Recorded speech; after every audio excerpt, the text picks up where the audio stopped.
सम्मानित मंच, उपस्थित सगाजनों, आज संविधान चौपाल पूरे भारतवर्ष में आज 428वां सभा भिक्खु सुमित रत्न थेरो जी के नेतृत्व में गाजीपुर अंबेडकर पार्क में संपन्न होने जा रहा है। मित्रों, आगे बैठा दो, कुर्सी खाली होगी, आगे आ जाइए ना पीछे। आज हमें इस संविधान सभा या संविधान रथ निकालने की आवश्यकता क्यों पड़ गई?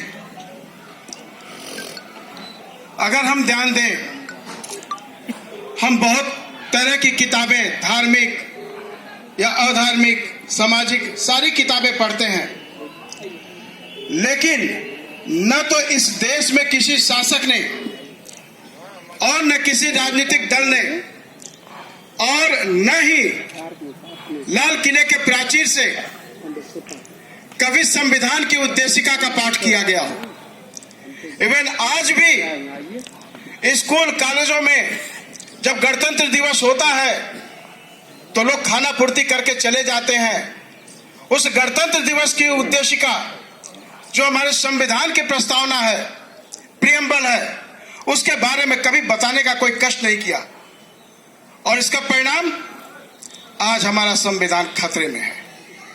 वो क्यों खतरे में है कि हमारे देश के नागरिक इसके बारे में नहीं जाने। जिनको फांसीवादी है कहने लगे अंग्रेजों के द्वारा उनके हिसाब से यह संविधान बना, तो कुछ लोग कहते हैं मनुवादियों ने संविधान अपने हिसाब से बना दिया। साथियों, कोई भी चीज एक बार में परिवर्तित नहीं होती। जब हम अपने संविधान के उद्देशिका को नहीं समझ पाएंगे तो हम संविधान के बारे में क्या समझेंगे? अगर उद्देशिका कहें, प्रस्तावना कहें, तो उसमें सबसे पहली लाइन में लिखा है, हम भारत के लोग भारत को लोकतंत्रात्मक गणराज्य बनाने एवं इसके समस्त नागरिकों को सामाजिक, आर्थिक और राजनैतिक न्याय, विचार, अभिव्यक्ति, विश्वास, धर्म और उपासना की स्वतंत्रता, प्रतिष्ठा और अवसर में समता, इन सब में व्यक्ति की गरिमा और राष्ट्र की एकता और अखंडता को सुनिश्चित करने वाली बंधुता को बढ़ाने के लिए आज दिनांक 26 नवंबर 1949 को एतद द्वारा इस संविधान को अंगीकृत, अधिनियमित और आत्मापित करते हैं। मित्रों, हमारी बात यहीं से शुरू होती है। अगर आप नीचे से ऊपर पढ़ना शुरू करें तो बात आती है बंधुता की। वो बंधुता जो राष्ट्र की एकता और अखंडता को सुनिश्चित कर सकती है, वो बंधुता जो व्यक्ति की गरिमा को सुनिश्चित कर सकती है। हमने कभी वो समझा? हमारे सामने हिंदू, मुस्लिम तो जातियां, ये सारी चीजें आ गई, लेकिन हमने कभी फ्रैटर्निटी को विकसित करने का काम नहीं किया। ये इसके चलते हमारा संविधान खतरे में पड़ा है, क्योंकि लोकतंत्र का पहला सोपान, पहला चरण वह बंधुता से शुरू होता है। आपके परिवार का सृजन बंधुता से शुरू होता है। आज इस आधुनिक दौर में हम कहां से कहां पहुंच गए। हमारे आपस के भाईचारा खतरे में पड़ी हुई है। हम स्वार्थ के रूप में एक दूसरे से मिलते हैं, स्वार्थ पूरा हो गया तो हम पलट कर देखते नहीं है। ऐसे में आप सोच रहे हैं कि इस देश में लोकतंत्र काबिज रहेगा? कदापि नहीं। और यही कारण है कि हम आपस में टूटे रहे।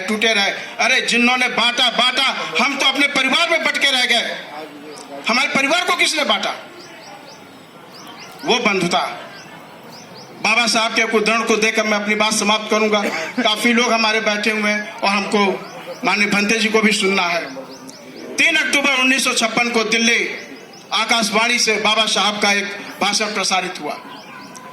उनसे बोला गया था कि आपके जीवन का ध्येय क्या है? तो बाबा साहब ने कहा, हर व्यक्ति का एक ध्येय होना चाहिए। वो ध्येय ही उसकी कसौटी है जिस पे वो अपने जीवन को, अपने कार्यों को कस सकता है, समझ सकता है कि मैं सही कर रहा हूं, गलत कर रहा हूं। तो बाबा साहब ने बताया, समता, स्वतंत्रता और बंधुता ये मेरे जीवन का ध्येय है। उन्होंने आगे कहा कि समता, स्वतंत्रता और बंधुता ये राजनीतिक ध्येय तो बना हुआ है, लेकिन सामाजिक ध्येय नहीं बना। सामाजिक रूप से हमारे लोग सनातनी विचारधारा के साथ चल रहे हैं। ये वो विचारधारा जो लोगों के बीच में विषमता और असमानता फैलाती है। लेकिन उन्होंने उसी पल भी कहा कि मुझे विश्वास है कि एक दिन समता, स्वतंत्रता और बंधुता सामाजिक ध्येय बनेगा। मित्रों, जब तक हम समता, स्वतंत्रता और बंधुता को अपने जीवन में अंगीकृत नहीं करेंगे, हम कोई भी आंदोलन चला लें, हम सफल नहीं होंगे। इसलिए बाबा साहब के 3 अक्टूबर 1956 के इस लक्ष्य को आप सामाजिक लक्ष्य बनाइए, आगे बढ़िए, फिर देखिए फिजा बदल जाएगी। जिस व्यवस्था परिवर्तन की बात होती है वो व्यवस्था भी परिवर्तित हो जाएगी।